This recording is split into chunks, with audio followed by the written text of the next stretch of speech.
Right, hello, welcome to our new YouTube channel. We are the Crypt. I'm Cato. I'm Rory. I'm Daryl. I'm Rob. And we're just going to tell you a bit about what we're actually planning to do with the channel itself. The games we're going to play, why we're playing it, how long we've played, a little bit about ourselves, and where we plan on going for the future of the game. The Crypt, what we are is a group of players. A lot of us have played together for 10 years plus. Some of us are fairly new, so we've got a couple of new players like fresh in this year, and there's a couple of lads that have been playing for 30 years. Generally, most of us play Warhammer Fantasy and have done. We've played 40k over the years as well through the various editions, starting 2nd edition. Currently we're all involved in 10th. For Fantasy, we are all 8th edition players. So strongly play 8th edition. And again, some of us have played since 4th edition onwards. I think one of the lads has played since 3rd edition, but don't hold me to that. Is the Crypt a place, or is it a gathering of people? Well, it's a bit of both, isn't it? It's definitely a place, but there's I think we're more Cursed dice trays. yeah, it's got a few curses on it. I think we're more crypt dwellers than anything. So Yeah, speak for yourself. yeah, but so we're based in East Fife, Scotland, but we're from all over really, aren't we? So, We've got a lot of guys from about, Yeah. There's you're few American travel. now. I'm American. English, but been in Scotland for more than a decade. And I'm his next door neighbour. Yeah. Sometimes on a rig, sometimes in a crypt. Yeah. It's quite handy having his next door. I'm never short of a game that way. But yeah, so we're from all over really, but we all sort of gather here. Started off as a small group of friends. It's now expanded into an actual gaming club, which we're trying to get on the map. So we're bringing up a YouTube channel to do something a little bit different. We're going to do a little bit of everything. Do our own scenarios, fully painted armies. Everyone's got different stuff. Everyone's different armies here. So like, fantasy. Orcs and goblins all the way. So greenskins for me. That's it. Night goblins. So yeah, we've got different things on the go. So obviously fantasy, we're wanting to do more narrative type games, as Kato was saying. So we're wanting to go with themes. So obviously for that one, we've got a grudge campaign ongoing. So with that, I'm kind of leaning towards night goblins, for example, and it's pure night goblins. So no doom divers, no rock lobbas, pure hordes of night goblins and squigs. That's all I'm allowed. That's the rules. Might be difficult at times, but as we said, we play it differently so we can adjust points if we need to, or just create a fun scenario to really engage in that sort of game. Yeah. But like Rory, Wood Elf. Is that what you're doing for a grudge? Wood Elf Grudge, yeah. Got the Beastmen, got like a Tzeentch inspired Beastmen army where they're basically all mutating into demons of Tzeentch eventually in various stages. So yeah, that's the golden herd, and then I've got my Wood Elves. My Wood Elves are my true love, and I've got a little kind of 2,500 point Undead Legions army as well, which has only come out a couple of times. Yeah. Yeah, and I'm rolling Lizardmen, and I'm just building a Kislev army up as well. Which is awesome. Yeah, really it's cool. gonna, and I'm hoping to get that all painted up, or most of it painted up anyways for It's the a very grudge. good looking army to be fair. Yeah. And I'm 40k. I play Admech, just starting. So. Yeah. There's big mix of armies. Big mix. What are you playing for the grudge, kiddo? So for the Winter's Grudge, I play Beastmen. So the main story behind the Grudge is actually an old war between Beastmen and dwarves, and it sort of just escalated over the years. So for my Beastmen, they're just on a bit of the norm. They're just full on hate. They hate everyone, but they particularly hate dwarves. So for the Grudge, That's fair enough. I mean, Wood Elves hate dwarves as well. But we hate Beastmen too. So That's one night goblins. we hate most people. Actually, yeah. Eventually. So anyone can get an arrow in the face is the message, basically. Well, you know, wood elves and dwarves are the natural villains of fantasy. shooting random animals. And Yeah, I'm sure about that. but I mean, I played undead for 31 years now, so undead's actually my main army. Out with the grudge. I try and 30,000 points. Every skeleton you've ever seen, Peter has probably owned at some time. Every eBay bid you've lost. Yeah. Have you ever lost an eBay bid on a skeleton? Yeah. I can only apologise for that. Please don't tell my wife. For 40k, I'm actually a White Scars player, so I love the Jagatai Khan and all things White Scar, but I also dabble in Tyranids and Snakebite Orcs, and I've got a little thing for Necrons as well. I quite like the old Necron, you know, the real machines of 40k. The absolute worst. I hate Not the Necrons. toasters. I hate Necrons. So Metal, They're unless it's got wheels. they're What's just the the point? worst. Yeah. And yes, can you see the link between undead fantasy and Necrons And 40k? undead Oh, space. But the good news is I'm not bidding on them on eBay. yeah. Yeah. And then 40k. So I play. Well, I start off with Eldar, and I've got a few thousand points of Eldar that I painted up as Craftworld Mimera, and I love the way they look, but I hate the way they play. So I kind of went away from them. Now play Emperor's Children and Talon Imperial Guard, which is pretty cool stuff. And I'm for our narrative game, I'm Blood Axe army called the Killer Commandos, but we'll get to that. We'll get to that. Yeah. Commandos. Who actually well sneaky. who actually just won again. Who actually They actually just bloodied the table? killed all these guys. Yeah. I mean, the Boston is on saying I'll never let that go. But the whole idea, though, as you can see, we've got loads of different games going on. So it's every game is narrative. So as we said, we've got all of our armies are themed in some way. So I've got a Bad Moons and Speed Freaks or Evil Sons army mixed in it, so it's focused purely on those things. So I'm not going to be rocking around with commandos in my army. It's not Because they wouldn't join your army, mate. It's not good enough. It's because it's not real orcs. Elites. So, Kate, I mean, obviously, you were like the sort of the linchpin of that kind of brought everyone together. You know, and it's really been your sort of vision, I suppose, that sort of formed the club as it's going towards. So, how did you even get into Warhammer? Did you start off in 40k? Did you start off in fantasy? I actually started off. It was my big brother when I was a kid came home with a white dwarf. Off the top of my head, I can't tell you the number of it. It was a Space Wolf on the cover. Space Wolf on the cover, and inside you got a cardboard battle bunker. And there was loads of Skaven that I think had just come out as well in that edition, or that issue I should say. But Big Brother came in with this magazine and I was a bit like, wow, what is all this? I was like completely amazed.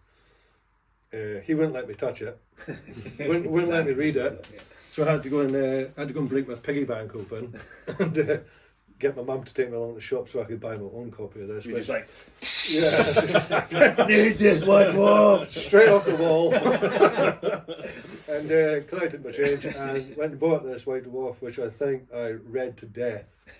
I just kept, you know, it was amazing. But back then it was, you know, 3 skeleton horsemen in a box or 12 skeleton warriors. You know, you got your blister packs, so it was like, your blister packs, a wee bit of sponge, which you'd save up so you could stick to your ice cream tin, just so you could transport your models. But yeah, so I had that, and I'd buy like the odd model and that, and I didn't really have anyone to play with, so I kind of blagged my little brothers and my big brother to play with me. And So this was fantasy, right? This was fantasy, Yeah. but we did play 40k second edition as well, but that was a little bit later on. And I ended up meeting a lad called Steve at the high school, who also played, and he introduced me to his group, and they all played a bit of fantasy. They played Dungeons and Dragons, Warhammer Fantasy Roleplay. So I got involved in all that, and Steve and me remained friends over the years. And we played on and off. I used to have to travel down with an ice cream tub full of skeletons and then spend 40 minutes gluing them when I got to his house because I hadn't used the appropriate amount of tissue in the box. And then we'd play a game. There was always a story behind the game, and there was a story for absolutely everything on the table. Like, you know, if the castle was there, what the castle was called. So we had something for everything, and we never played a game unless there was a story behind it, and it just made everything more exciting. It made it pretty much magical as a young boy to play this game and have your imagination ticking over and playing these games. And just as we got older, the stories continued, and then I think most of the time we always stayed away from like the meta of the game, like the big storylines. In the old world, it was never like, the coming of chaos and stuff. It was always the smaller skirmishes we were involved in, the homebrew characters, bringing your own everything into the game. And that just continued through the years, and then it came into the First War of the Grudge, which was between dwarfs and beastmen, and it just escalated. And I think then we had a player pool of, about 5 or 6 people on and off. And now I think we've got 23. Close to 20, over 20. 23, I think. Yeah. But there's always people coming in. There's always a curiosity for the game. Yeah. But yeah, we'd pull people in, sometimes deliberately. And Darryl just came for one game and told us all he wasn't getting into it. Yeah. And then I got a message saying, I've just bought all this on eBay. So it's just, I don't know. But yeah, I think it's, everyone gets in for their own reasons. Like, how did you get into it, Rob? Well, I played it when I was younger, and then basically I went through Middle Earth, and I used to play 40k when I was younger as well.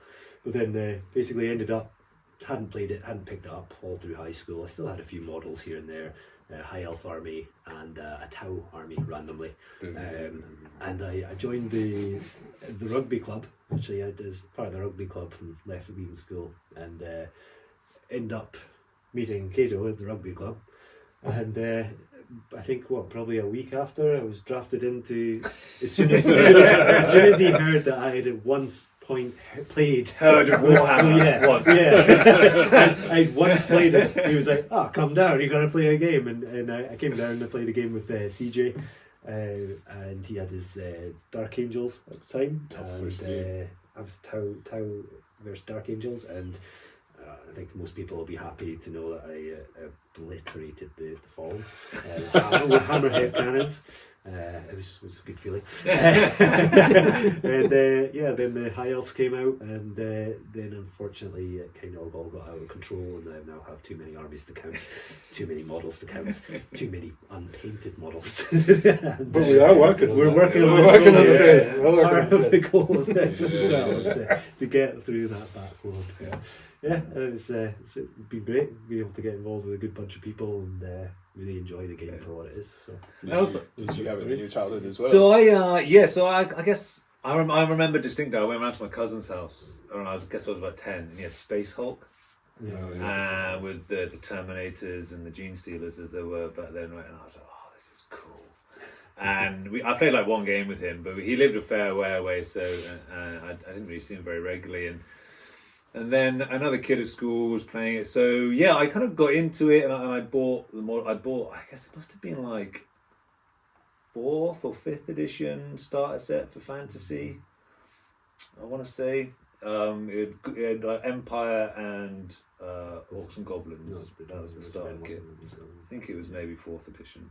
Empire, Orcs and Goblins. Yeah, was it 6? Was it 6? Was that? Well, was there not? There was an Orcs and Goblins and Dwarfs one as well. That was Battle Skull Pass. Yeah, no, I wasn't. I didn't have the dwarves. But yeah, I definitely had. It was Empire because I remember all those monopores, halberdiers, and Orcs and Goblins, and then I also eventually got the 40k, some 40k stuff, and then a much older cousin he was like 10 years older than me, had obviously like lost interest and ended up giving me a bunch of fantasy stuff, like Empire fantasy stuff. Yeah, like I got it was Carl Franz, the old Carl Franz model, the metal on the Griffin, the Elector count, the 4 Elector counts, some Knights of the Panther, Knights of the Sun, some really cool stuff which I don't have anymore. Well, it's a sore subject. So basically, I really enjoyed the painting, but I didn't have anyone to play with. I couldn't find actually someone to play with because none of my friends were into it, and they kind of went to the piss out of me a bit as we got older.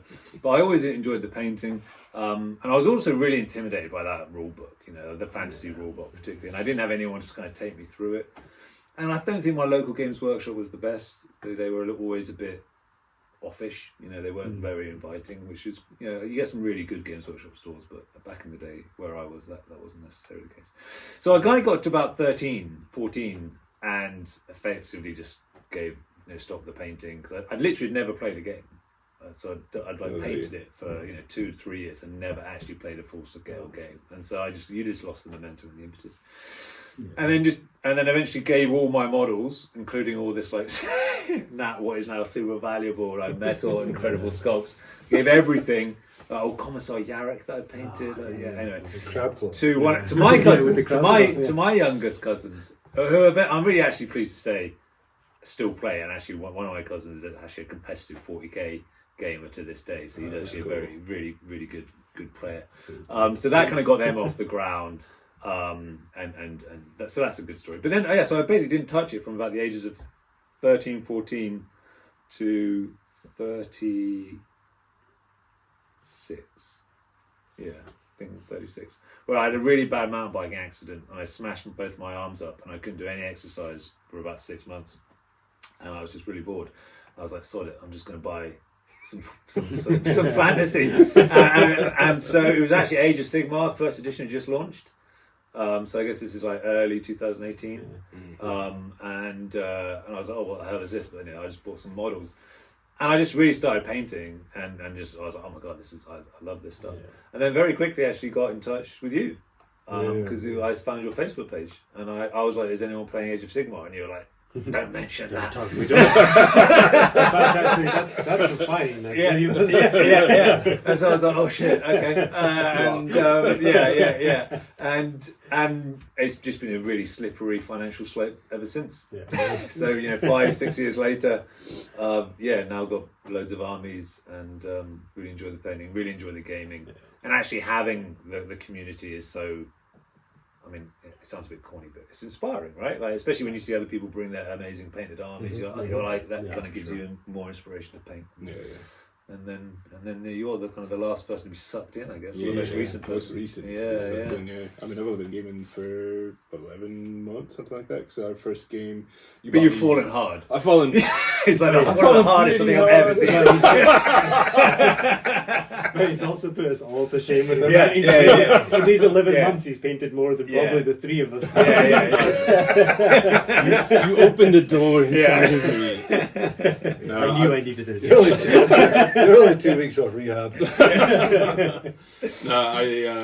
I mean, it's interesting. I was thinking about this point actually, because although I've only been doing this for almost a year now, I think my gateway was probably Hero Quest. So I got Hero Quest when I was like, I don't know, 7 or 8 years old, whenever it first came out in 89, 90, something like that. And I was talking to my brother about this after the first game that I played with you guys. So I've known Rory for a long time, and I'd go over to Rory's house, and Rory'd be like, "Do you want to see this thing I was painting?" Like, what are you doing? Like, what are you doing? And then he started showing me the fantasy stuff, and then finally, I mean, I moved away from here for a while, and then came back. And family or kids were getting to an age where I could actually like go out and do something and not have to worry about things. And Roy said, "Yeah, come down for a game." I was like, "Oh, all right, man, I'll trust you. Let's see what happens." It was all consensual. Just the Emperor's children. Say, hey, come to a crypt. We played 2v2. We played 2v2. So I used a PC, your Beastman army Was it? You was my your used Beastman, Royal yeah. Beastman, and I Yeah, used you were mine. your Beastman, and Yeah. it was Me and You and Ali. Ali, yeah. Wood Elves and an Empire. Empire. That's it. Well, was great. that was when your spawn survived like 2 cannon shots to its face. Yeah. It's tough. Yeah. Num num. Num That was num. tough. So I had a lot of fun, and I was talking to my brother the day after, and he was like, "Yeah, Hero Quest is probably where that all comes from." And he got our old box. He still got our old box back home. So cool. So although I've only encountered Games Workshop really this past year and put a lot of money into Games Workshop in the past year, I was actually introduced to Games Workshop back in 89, 90, something like that. It's just been kind of hidden back there. I've read fantasy for as long as I've been able to read, and I've got a lot of art in my background as well. And for me, it's a perfect combination of like being able to do something creative and fantasy, but then also do it with a bunch of people. Like, it's nice to have like a group of people to do stuff with. The funniest thing about Darrow was like, I just don't know if I'm going to really get into it. I'll try. And it was like the painting. I think it's probably just going to be a bit boring, isn't it? And I literally within a week, the dude's like spending a week basing a single model. He's like, I've got this amazing base. It's like, so you're enjoying it? He's like, yeah. So I've fallen. I'm still weary about 40k. Like I love fantasy. Like fantasy's been so much fun this year. But I mean, the lore around 40k is still kind of mysterious to me. It's massive, right? And it's huge, and like the models are so different. But like the game is just I played think a lot of like fun. 90% of the Crypt members are all more into the fantasy setting than they are in the 40k. Like the 40k setting's great, and I love it's the the lore to 40k is amazing. I love the Horus Heresy. Like, going back and reading about all the legions splitting up and the Eternal War. But I think most of us are like, Fantasy's where the sort of the heart is, right? Yeah. I really enjoy 40k, but you never have like a bad game of fantasy. Yeah. Like we although like as we've said before so many times, narrative, everything, that's how we try and play all the games, and same with 40k, we try and do that. But it sometimes can still happen. You put your models down first turn, you're taking half your army off the board, and you're like, that was fun. Thanks, guys. Whereas these fantasy, you get 2-3 turns where you get to move things and charge things before you. Playing a goblin player, speaking here, take your models off the board. I also feel that fantasy's just funnier than 40k. I mean, unless you're playing orcs in 40k, which is just hilarious. Regardless, I would say it's But, necessarily like, funnier. see, in fantasy, it's more heroic. It's heroic, but I you also just find it. Yeah, it's those those just like ridiculous dice rolls. Those sort of when your magician like blows up, like when and it's a just, night goblin just boss and a night goblin hero cuts the head off of a dwarf. I mean, do you know how many write-ups you got in the grudge book for that? You have to think, this is something that you can never go, take that away from someone. You've earned that. You've got that head. Yeah, exactly. There are characters you hate as well, aren't there? Just one.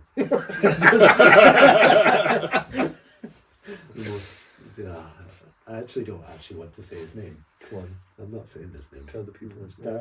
Daryl, you can say his name. Daryl does, you man. No, I'm not no, bitter. yeah. I've not played him. No, I've not played him. No. Okay, it comes to me, and it falls to me. Uther Vesh. Uther Vesh. Yeah.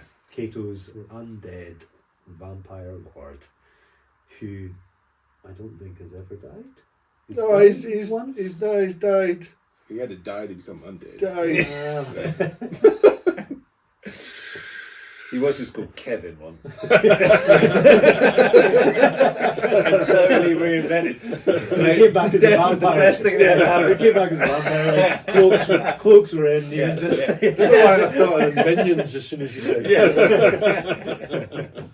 No, he has died. He died to combat resolution once, and he died to a thunderstorm. But that's it. But he doesn't come out for what, less than 3,500? He doesn't come out for less than 3,500 points. He's just. He wouldn't waste his time. He's not. He's too powerful. And he's on foot. It's none of this riding dragons business. He's on foot, hiding in a massive block. Hold on. No, to be fair, he does. He sits in the front line of the center formation just in a block of 50 skeletons. But the thing is, 60 skeletons. Don't mention the time lads in the back. Which, chewing through 60 skeletons is just... I'm surprised somebody managed to do it. They died from combat res. Well, it was only 30, I think, then when he died, and it was to that makes sense. it was to a plague. What's that Skaven? It's Spell of 13 or whatever. no, it was a giant, a horde of plague monks with a giant plague censer. Yeah. Oh, the bell. Okay, Oh, yeah. No, not the bell. It's the The sensor, yeah. Yeah, it's a giant plague censer. Yeah. Basically, it went and did obscene amount of attacks And and. then they get frenzied. And, Yeah. Killed so many skeletons, and then he just dropped in the dirt. The second time was the Dokes Demon Prince, actually, Harold, who has the shiniest butt cheeks on a demon ever. No doubt you'll see them gleaming on the table one day. But Slaanesh, right? I think he's undivided. I'm not sure he's sure. Yeah. But yeah, so he has died. Yeah, so I mean, everyone's got their own interesting characters. You've got is it Lord. I got Lord Fingal, my wood elf. So my wood elves are from the Pine Crags. So it's I only have a small amount of cavalry, and I've got some birds. Yes, he's Lord Fingal on a forest dragon who is so far undefeated. He's a bit of a bad man, but he didn't come out for quite a long time. Mainly because building that forest dragon model sucks. Because I had to basically pin and green stuff every single joint to stop it from falling apart. But apart from that, he lost a lot of sons. Lord Fingal has sons that he makes, and daughters who he makes his captains, and he's lost many. So it's a good job he's long lived. But he has gained a grandson. No, he hasn't. Baby Gruffy. No, nobody needs to know about this. Nobody needs to know about this. Grandson called Baby Gruffy. No. This should not be spoken of. And then I've got Jagatai as well. Jagatai, my beast lord, who is undefeated. He's not Actually, really, he's yeah. never been killed, and He's he's got taken. a new He's been thing to taking ride on, too. many heads. He's Yeah. now got a new ram horn mount as well. So Yeah. Oh, that's the other thing. So when we play 8th edition, but if there are armies like Beastmen who only have 7th edition rules, we have used the 8th edition army project. Yeah, So section like is- so Daryl's Kislev is the biggest thing. Like Yeah, obviously yeah, that's Yeah. awesome that we can play these armies and Yeah, it's been a lot of fun. I mean, it's you get a group of 20 some odd guys, most of them playing fantasy. You kind of want to try something different to have like an alternative army to put on the ground. So I was looking at all the kind of eighth expansion books from Kislev.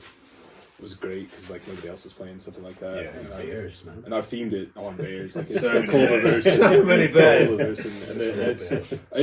It's been an itch. I've only played 4 games and won my first one last week, but it's kind of a tough army to figure out, especially as a lizardman player, right? Because it's all cav. It's all cav. Yeah. So. And we also kind of like a house rule where you can bring, even if a monster's not technically part of your army rule set, you can bring it as long as like using the Storm of Magic rules and stuff. But it has to fit with the army, like, right? you So know, you can't get Beastmen big- army big- bringing like a Terrorgeist or something like that, right? It has to a big fit. like Carmine dragon running around with like I don't know high elves. or Yeah, something exactly. like that. Yeah, it It's has like, to. nah. It's The just, yeah, lore it's has to, Bit of dread fit in. with lizardmen. Ooh. a Red Saurian Whoa. gets taken out with a bunch of Hagbane arrows Yeah. and a trebuchet before I did anything. How much did you spend on that model? It was like 500 points. It was so cool though. I just was wanted to munch one thing. I mean, those 20 points of Hagbane arrows are definitely worth It's it. okay. Next time it's coming. Well, it's coming back Ethereal now, right? Okay, so next, and then you guys can all laugh. Let's see. This is a game we played. So we played a Bretonian Wood Elf versus Lizard mass Lizardmen game. What was That that? was Like like 8,000 points? Or 8,000. something? Yeah, We 8,000 had like each. 2,000 Saurus for it. Yeah. No, sorry, 2,000. It felt like I wish I that. had. Yeah, we yeah. have that many. We have that many. We had 250 plus source. Yeah, we had yeah, a bunch yeah. of Temple Guard and stuff on the table. It was That was intimidating. that was a It has to be long said. game. Yeah, that was a big game. That was a full day. Yeah. Oh yeah. Yeah, Good game though. good game, especially for the Brits and the Wood Elves. Yeah, for the lady. Athel Lauren. Lustry will return. When the sun comes back. Get those birthing pools. You know, Yeah. just there. So what's your So we should. I mean, what's the club wanting to achieve then, mate? I mean, you know, we're all here, we're all playing games. So what's our objective, our end point as well? Our objective is for basically to carry on as we always have done. Good friendly games, good vibe all round. But obviously, war games in general have a competitive. Yeah, they have a competitor. I mean, it's a game at the end of the day, so there is competition. But I tend as well, like when new rules come out, new editions and stuff like that, there's a lot of grumbles. We're going to try and stay away from the grumbling. I was obviously a grumbler as well when Fantasy got shut down at 8th edition and Age of Sigmar came out. So I was one of those guys that was a bit annoyed and a bit off with it all.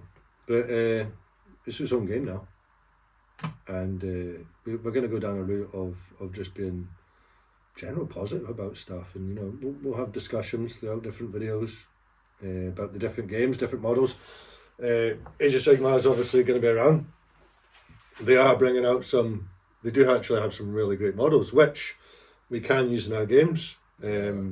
Upwards, I mean, so there's and we're not just going down the Games Workshop route either. So we're open to 3D prints. We're open to different companies. I think Kings of War, quite a few of us own some Kings of War models. Avatars of War models. Mirrors miniatures, I've got quite a few Mirrors miniatures. I actually love mammoths. Lots of mammoths. Oathmark stuff. I mean, I use Oathmark like Wood Elf for Glade Guard. I actually prefer the Oathmark to the Games Workshop Glade Guard. I think it's brilliant. So my Kislev army, 6,000 points. It's got 2 GW models in the entire army. Yeah. So as long as we agree before we play it, it's all good on the table. Yeah. So it's a preference. We're not shutting down anyone using anything, or there's no rules of saying you can't use this. I mean, it's because we're all friends as well. It makes it easier for us to discuss before the game, as Robert was saying. You bring along a 6,000 point Kislev army, and this is my Kislev army. Can I play it? And it's like, well, of course you can. So no complaints. So we want to go down a positive route the whole time, playing the game, discussing the rules, discussing the tactica behind it all. We are mainly. Despite the old world coming out, which it is coming out, and can I just say that is absolutely fantastic that it is coming back. Returns. It does return, it returns. But we are most likely, let's say about 90% sure, between everyone. Sure. I'll look at the rules, I'll look at them, but I don't see the point really in trying to learn another rule set when I'm already very happy. I think the big thing too is I'll obviously look at it because I'm a plastic crack at it. Yeah, we know the rules, but all books are all locked in too, right? Yeah, so exactly. there's not going to be creep, and there's not going to be fool about. It is what it is. And there's of course there's imbalances, but you know what you're going up against. I mean, you're going to have imbalances in every game system. I mean, there's always going to be something. And there'll always be a gripe against the system from someone. But we know what we're getting. We're all happy playing the edition that we are playing, which will be 8th. But like I said, we're going to go down a different route where it's not the meta. So we're not aiming for the meta. It's not for us. It's not the be all and end all for winning a game. It's more about the hobby, everything that comes along with hobbying. The painting, the building, the playing, everything, the friendship. And we're just gonna expand on that, and we're gonna basically try and flourish a YouTube channel along with the Crypt Gaming Club itself, and make something great, and something where we can always pull new members in. People will lose interest in the game, as you always do. People lose time. It happens, but we want a nice rock foundation, which I think we've got in our player pool, and the friends that we've got, and I think we're happy to go with what we've got. And the old world itself coming back out, which as I said was great. We're happy that we're getting models again. Yeah, for sure. So and even though they're only, I think the plan is they're only bringing out so many armies or the models for. That's still massive, because that means we can get our hands on Tomb Kings, Bretts, two Wood Elves. In fact, three factions where everything now is like disgusting prices. Like Tomb Kings and Bretts have been discussing prices pretty much since the game closed down. So I think you're the only Brett player in the Crypt just now. Yeah. It's potentially Nobody else can afford a Brett Yeah. army. Jumbo's just started. He's gonna come in as a Brett player because obviously he knows His that new models will be. the I'm new actually playing him tomorrow. Hey. Yeah. Yeah. He's getting his first game. game. Against my Ghoul Kings. tough. It's all about getting that charge off. That's the one you want to. That's the one you want to play. Yeah, that's true. Yeah, no, that's easier. Oh man. Vesh is in it. Exactly. I'll take that one. Always no attacks against the horses or so. Actually, that's a lie. The only undead army I'll fight now is Vesh's army. 'Cause Yeah. I will kill him before I die. I Well, will kill Vesh. we should talk about for a second. We should talk about a couple of the campaigns that we haven't talked about. So we talked about Grudge, but Yeah. we've got the Tale of Gamers and, Yes. and the Pirates too. Well, do you want to talk about Pirates, man? 'Cause that's yeah. really your baby. I mean, Yeah, that, sure. you Yeah. like, done You so much birthed work that. for that. Yeah. Yeah, birthed that. I don't know. So we're going to be playing in about a month's time, less than a month's time. Yep. A campaign book that was made by an 8th edition fan in the States called Pirate Princes of Sartosa, which is a kind of narrative campaign, 7-turn campaign, which is small war bands. So we've got 750 point war band and then your prince. And we've got 8 gamers that are going to get together for a day and just play out probably half the campaign. It's been good because everybody's modeled up their own pirate prince. They've written their own story. They've designed their own pirate flag. And the campaign book it's just enough narrative meat where it doesn't get too heavy, and it should be a pretty relaxed and chilled out day. So, And again, like talking about 3D. I mean, you've got loads of 3D printed models like that you've got for that. And some of them are really sweet, and so we're going to use them as special characters. There's like 20 or so special campaign characters, and all of them. Yeah, we went in and got a whole bunch of them, and everybody's been building them and painting them and things. So should be good. We'll run it over December and January, and that's kind of bled into other pirate themed things on the horizon too, Kato. I opened your door. That door's always open. It's never shutting it. That's true. I just want the key back. Yeah, there is something, but we're going to keep that on the down low. We're planning for that, so we won't talk too much about that just now, because we want to. When that comes, it's going to come hard. As Pilgrim was. As Pilgrim would say. No, Pilgrims. Oh, no. Let's keep it clean. The other, we've got a 40k campaign called The Tale of 16 Gamers as well. Well, we've actually called it Tale of Gamers. Tale of Gamers because we actually had one drop out and another one jump in. So it's The Tale of Gamers. So do you want to tell us about The Tale of Gamers? Well, yeah, but I can start. So this is, well, actually it was a while ago. You and me sort of developed an idea for a narrative 40k setting, and we sort of wrote some fluff for it about what's called the Chabak system, and then we were trying to basically think of worlds that would be cool to have games set on, right? And then so we've changed that up a bit, and you've written some new fluff for like a separate system where essentially we do an escalation campaign. So you get 125 points every month. So you can choose any unit from your chosen army, but you get 125 points per month. You can choose a bit less, in which case you get to kind of bank those extra points for the next month. But the unit's got to be painted and all ready before you move on to your next unit. So, we just actually played like a 4-way game this evening with our first 2 months worth of units. Yeah. Right? So for me, it was like a orc war boss and a unit of commandos. Daryl brought some Admex, Skitarii, and a Tech Priest. And you were running some White Scar bikes with a chaplain. Which were ganged up on by everyone. Which actually ran away from my war boss after I basically butchered them. Pretty Which was pretty sad. And you played some inferior orcs that also I played a proper war boss proper orcs. A proper war boss who doesn't need his boys to interject on an ongoing combat between war bosses. My war boss was smoking a cigarette because he was so bored, and his commandos took out his lads. He has no time. Anyway, so he's not a war boss. So we're kind of ramping that up, and I mean, we haven't actually set a limit, right? But we'll probably have about 2,000 points. It's a pretty year. set I think out- is kind of what we set out. Yeah. So we've set it So- for a year. So at the end of the year, should if have- I calculate it properly, you should end up with exactly 1,500 points of painted models, There we give go. or take what you've not put in. Yeah. Better pull back some. I've already bought 4,000 Most of us have got a lot more points than that. We've got loads more points, but this is an opportunity for us to actually paint our models and play with them. So yeah, as Rory said, And we're going to just point out as well that Rory did most of the writing for it, and the little bits that I did, he strongly edited. Just to sort out my spelling mistakes. But yeah, so we've got a good story going on, got a good setting. We've got a massive mix of armies. I think, although there is 4 orc There's armies, 4 but orcs. all 4 of orcs, different clans, Yeah. which is interesting. Well, mine's primarily Bad Moons with some Evil Sons mixes. I'm primarily a Goth player, but that's just a means for me to paint more of my models because I have that many orcs that I thought, well, I can do a proper WAG with all of the different clans represented in that one WAG. But, yeah. I should say that Rob is the proper orc player. I'm just all curious.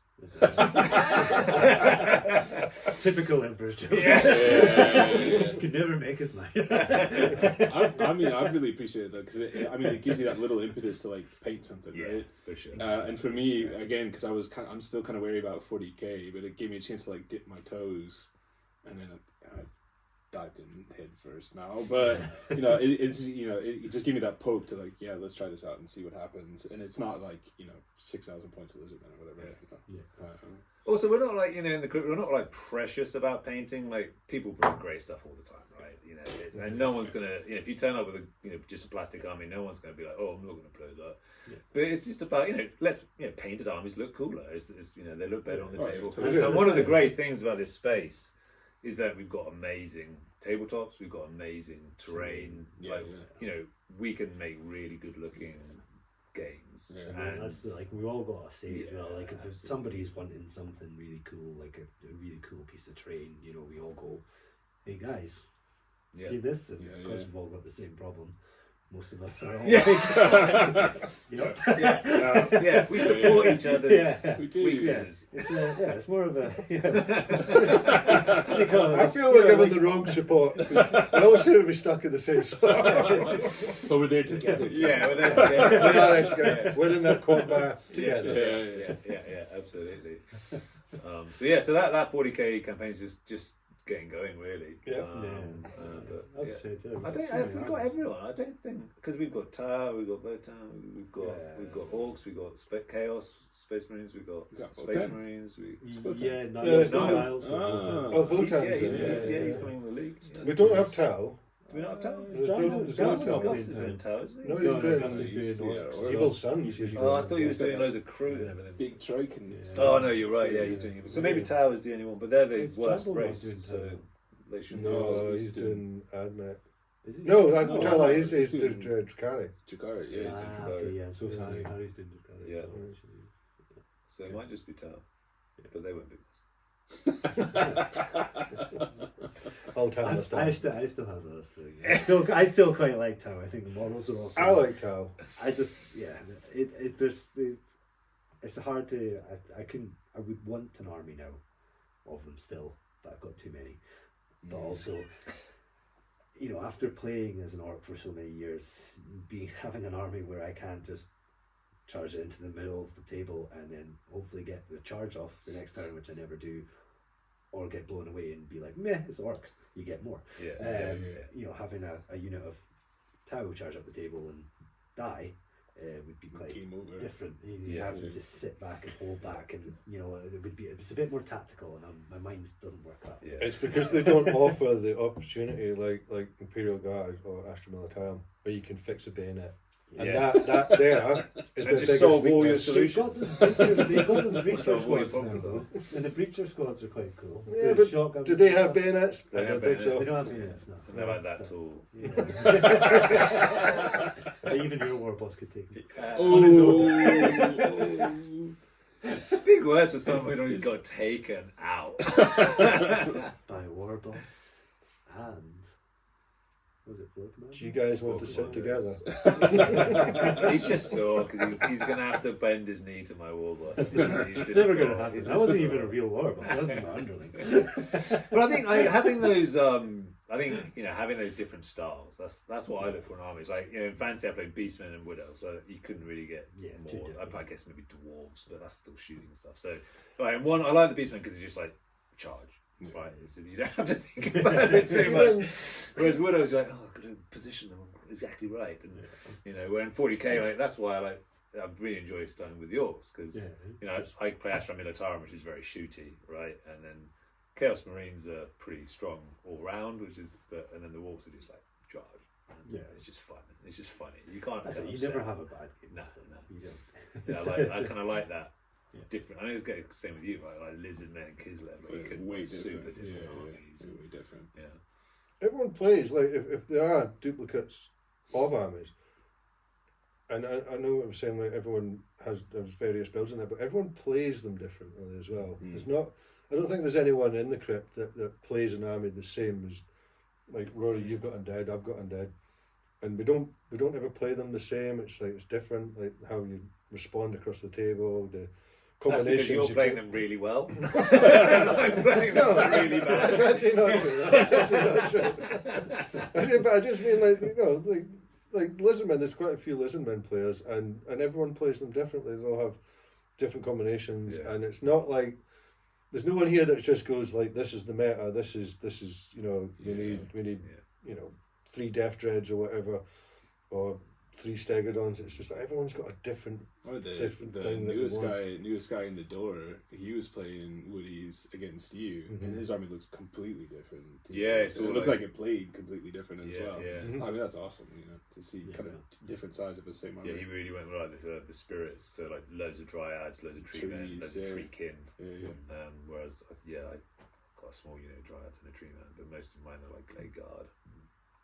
You like a good Wild Rider as well. Yeah, I do like a good Wild Rider. That's what I'm looking for. I've been telling myself to hold off buying more until they get re-released, basically, because they're just ridiculously expensive at the moment. But they're so good.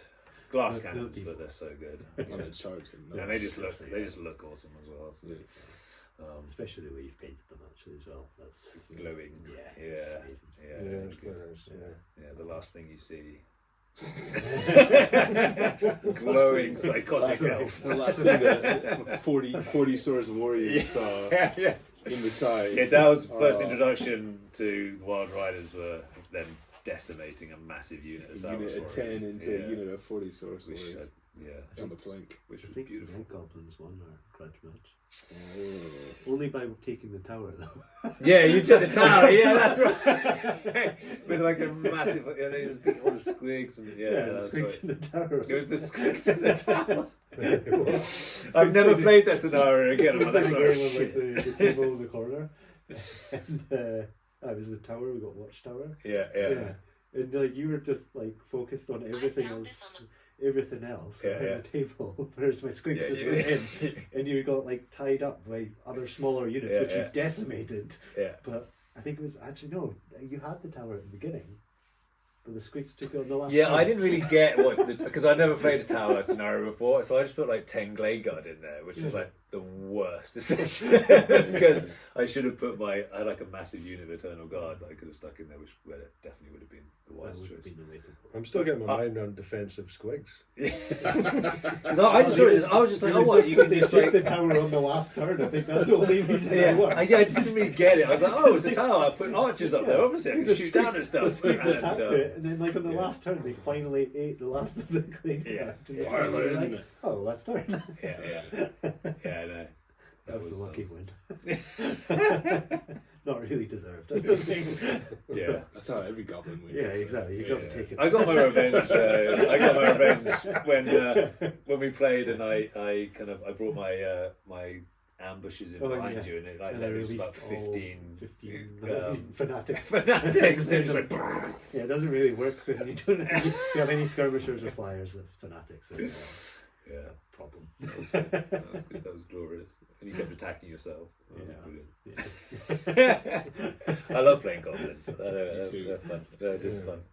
Struggle to make a plan around them though. Yeah. Let them destroy themselves. Yeah. You don't know where they're going to end up. Yeah.